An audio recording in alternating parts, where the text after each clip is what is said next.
Ya, kali ini aku mau ngebahas tentang siklus-siklus yang ada di sosial strata pokoknya di masyarakat kita deh gitu. Misalnya gini, ini aku tulis ya. Ini satu cowok, dia dari keluarga miskin, kawinlah sama cewek yang dari keluarga miskin. Kawin kan nikah ya. Jadi ini kerja nih, anggaplah kerja dua-duanya. Udah nikah, si cewek ini nggak kerja lagi, terus hamil kan, hamil punya anak, nggak kerja lagi, berarti cuma satu income-nya. Punya anak dengan satu income harus ngidupin istri sama anak dan dirinya sendiri, berat nggak? Berat, apalagi kalau income-nya juga kecil. Nah, ini udah nggak kerja nih yang ceweknya, hamil punya anak, ini cuma satu income, kerja mati-matian nih, banting tulang. Udah gitu, si yang laki-laki ini punya keluarga yang miskin juga kan di sini nih. Nah, ini beban juga buat dia. Gitu. Jadi dia harus ngurusin ini, harus ngurusin anaknya. Nah, terus yang perempuan ini punya anak lagi, guys. Beban lagi kan? Gimana nggak tambah miskin? Jadi solusinya adalah ketika menikah, si cowok maupun si cewek itu harus sama-sama kerja. Harus sama-sama kerja.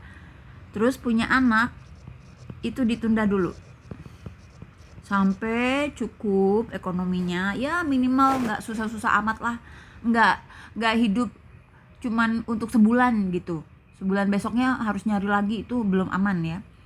Oke, sekarang kita bahas tentang 6 bulan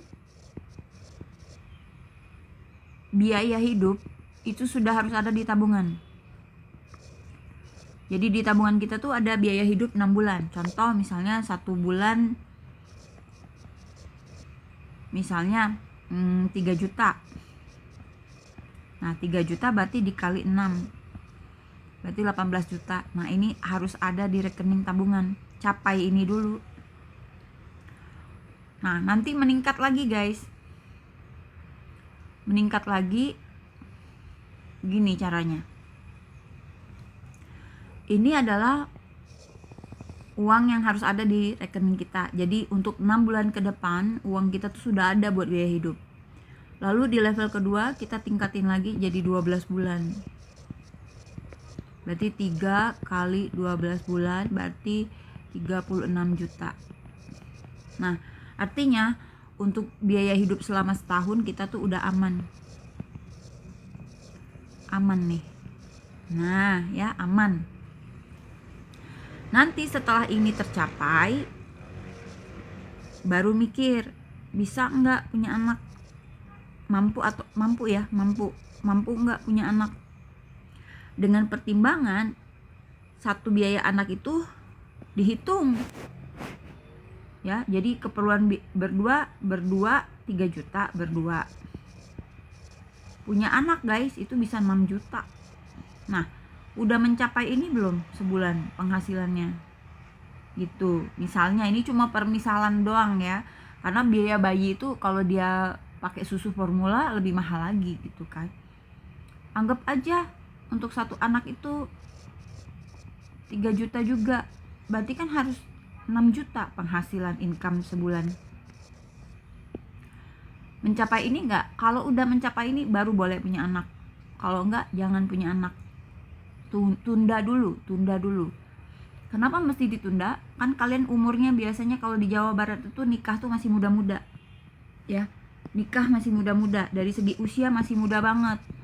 Misalnya 20-an ya, 25 itu masih muda. Tunda aja, misalnya tunda, kumpulin dulu sampai situasinya bisa, kondisinya bisa memadai seperti yang aku jelasin tadi, biaya hidup 6 bulan, kemudian biaya hidup 12 bulan, kemudian baru ukur bisa nggak dengan biaya anak segini ditambahin biaya hidup berdua, income-nya nyampe nggak.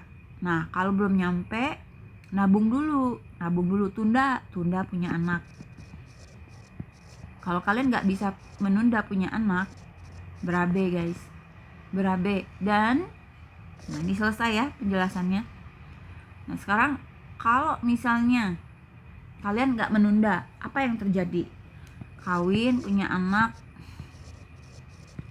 kemudian punya anak lagi, biaya hidup bertambah 1, 2, 3, 4 orang, kaliin misalnya, anggaplah satu orang itu 1,5 juta, 4 kali 1,5, 6 juta guys. Nah, kalian udah punya duit belum segini 6 juta sebulan? Nggak punya kan? Kalau nggak punya berarti anaknya nggak dikasih susu, nggak dikasih makanan bergizi, bapaknya makin sengsara kerja banting tulang, istrinya kerepotan ngurusin anaknya, ini makin banyak anak. Di Jawa Barat itu biasanya rata-rata kalau orang miskin tuh anaknya lebih dari 4 anak. Kebayang nggak berapa biaya atau ekonomi, perhitungan ya, kita harus perhitungan guys. 4 anak, belum sekolahnya, belum biaya kesehatannya, belum BPJS-nya, belum jajannya ya kan, belum studi tournya. Pikirin nggak? Jadi kalau mau menyetop siklus ini, kalau bisa menunda pernikahan, tunda. Kalau nggak bisa ya nikah, tapi jangan dulu langsung punya anak.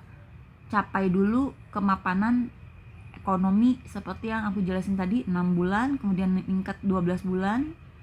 Kemudian hitung pengeluaran buat anak berapa sebulan, ditambahin pengeluaran yang buat berdua. Udah nyampe belum? Kalau udah nyampe silahkan punya anak, kalau belum nyampe jangan punya anak.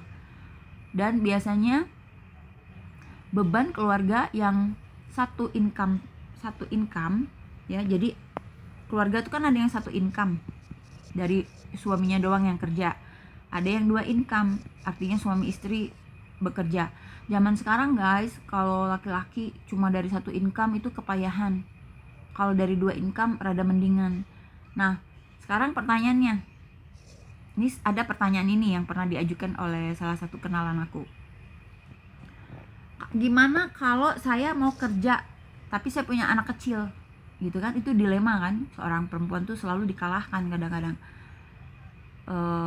Tapi zaman sekarang bisa juga sih laki-laki modern yang berpikiran terbuka, mereka menjadi bapak rumah tangga, istrinya yang gajinya lebih besar mereka biarkan kerja, mereka yang ngalah ngurus anak. Ada temen aku yang kayak gitu, jadi si istrinya lebih besar gajinya daripada dia, jadi dia yang ngalah jadi bapak rumah tangga. Nanti suatu saat ketika anaknya udah besar dia balik lagi kerja, dan itu bisa loh gitu loh. Nah, sekarang kita bahas, kalau aku pertimbangannya begini ya guys, kan anak itu perlu diasuh sama bapak ibunya ya, nggak cuma ibu ya, tapi bapak ibunya. Nah, sekarang kalau misalnya kondisi ibunya bekerja terus punya anak kecil, dilema tuh dia antara mau nerusin kerja tapi anaknya terlantar atau gimana. Nah, sekarang perhitungan begini, kita ngomongin gaji. Kalau gaji si perempuannya besar ya, pilihannya kerja. Kenapa? Kalau dia gajinya besar, dia masih bisa bayar pembantu atau ART atau babysitter ya. Gajinya cukup nih untuk bayar ini, walaupun tidak bisa menggantikan peran orang tua ya, tapi akan berat kalau dia berhenti juga, sayang kan, gajinya udah besar. Ya udah, kalau gajinya besar bisa bayar pembantu ART, bayar gitu loh. Nah, tapi kalau gajinya kecil, artinya kalau dia gajinya kecil, dia nggak sanggup untuk bayar pembantu, bayar babysitter, mendingan dia berhenti, stop kerja, ngurus anak aja. Tapi kebanyakan kalau perempuan udah kerja terus dia disuruh ngurus anak, itu malah stres ya, malah nggak suka gitu, malah anaknya akhirnya ujung-ujungnya dikirim juga kan ke pesantren misalnya kayak gitu. Ada teman aku yang kirim anaknya ke pesantren karena dia sebenarnya nggak suka ngasuh anaknya sendiri, dia lebih senang kerja. Nah, ada yang kayak gitu. Jadi ini dipertimbangkan aja baik buruknya. Nah, sekarang salah nggak kalau orang tua bilang pilihlah suami yang bisa memberi nafkah, yang mencukupi kebutuhan kita, supaya apa? Fitrahnya seorang perempuan itu adalah di rumah ya, mengasuh anak, mengurus rumah. Si suami yang cari nafkah, itu idealnya kalau gajinya suaminya gede, itu ideal ya. Jadi kita nggak usah kerja lah, kita ngurus rumah tangga aja. Tapi di masyarakat itu banyak banget keluarga yang tidak ideal, dalam arti suami bekerja, istri bekerja pun kadang masih nggak cukup juga. Jadi sebaiknya dipertimbangkan dulu dengan satu, mengatur jumlah anak dan mengatur kelahiran. Nah ini satu lagi, nggak cuma KB untuk menunda anak atau nggak punya anak ya guys. Jadi KB itu kan ada fungsinya, ada dua. KB itu untuk supaya nggak punya anak, nggak punya anak ya, mencegah kelahiran anak. Bisa juga mengatur jarak kelahiran. Nah kalau kayak tadi, punya anak itu harus sesuai dengan kemampuan kita. Misalnya anaknya cuma bisa satu ya satu aja, kalau punya bisa dua ya dua gitu ya. Saya bilang kalaupun Anda mampu, bisa Anda seorang konglomerat, Anda bisa punya anak banyak, tapi tetap yang namanya punya anak banyak itu berabe. Karena kan anak tuh perlu perhatian, nggak cuma dibutuhin fisiknya, kebutuhan fisiknya terpenuhi, tapi kasih sayang, perhatian ya kan. Dia mau curhat, dia mau punya masalah, itu perlu waktu guys. Jadi walaupun mampu secara ekonomi terus langsung berpikir punya anak banyak, nggak juga. Tetap harus dilihat dulu kemampuan kita memelihara anak itu, fisik dan psikologinya ya.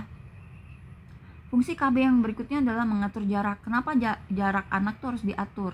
Kebayang nggak kalau misalnya baru juga punya anak satu, terus punya anak satu lagi, brojol lagi. Ini kan biaya semua gitu loh. Tapi kalau misalnya punya anak satu, narik napas dulu, nanti baru berapa tahun kemudian punya anak yang kedua. Nah ini kan anak ini udah tercukupi gizinya, tercukupi semua kebutuhannya, anaknya bahagia, sejahtera, baru punya adik lagi. Jadi kebayang nggak kalau punya adik, aduh pusing kepala ya. Nah kurang lebih seperti inilah. Tapi sialnya ya, sayangnya ya, di masyarakat kita yang berekonomi rendah, yang miskin-miskin itu justru anaknya banyak, jaraknya nggak diatur, income-nya juga kecil, terus tambah lagi apa coba? Gejala sosialnya apa coba? Bukan gejala, ini fenomena sosial. Fenomena sosial yang berikutnya adalah, ini yang mengerikan kalau menurut aku ya. Fenomena sosial di Jawa Barat ya, ini pengalaman aku di Jawa Barat ya. Satu orang nikah sama satu orang, terus cerai, ini punya anak dua anggaplah. Terus yang ini nikah lagi sama ini, punya anak lagi dua. Yang ini nikah lagi sama yang baru, punya anak lagi dua. Apalagi kalau yang ini punya anak lagi, bawaan lagi dari perceraian yang berikutnya 4. Kebayang nggak kalian kayak gimana nih petanya? Jadi normalisasikan, menikah boleh, menikah lagi boleh, tapi normalisasikan tidak harus punya anak setiap kali menikah dan ganti pasangan. Jadi kebayang nggak guys, ada satu cewek nih, dia nikah sama 4 laki-laki, punya anak satu. Itu ada di daerah Baksos kita tuh ada. Atau yang seperti ini kejadiannya, cowok ini udah bawa anak 4 ya kan, yang cowok ini misalnya bawa 4, yang ceweknya bawa 2, jadi anaknya 6. Terus bikin anak lagi 2 lagi, jadi berapa? 8 anaknya.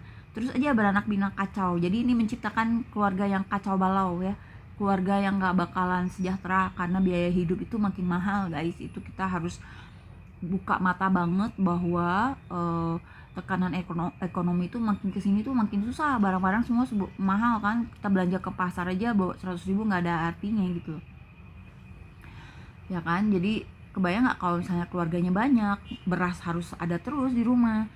Jadi bayangin, misalnya janda kawin sama duda, udah bawa anak 4, udah gitu kawin punya anak lagi 4, jadi anaknya 12. Kebayang nggak? Nah itulah hal-hal yang menurut aku tidak logis.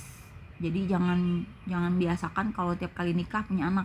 Emang kamu nikah buat bikin anak aja kan? Enggak. Carilah laki atau istri yang bisa bikin lebih baik hidup kita, jangan yang bikin susah gitu loh. Gitu aja guys, ini penjelasan aku secara ala-ala aku aja ya, berdasarkan pengamatan aku di lapangan. Salam dari Baksos Katisha, saya Nunun Jakfar.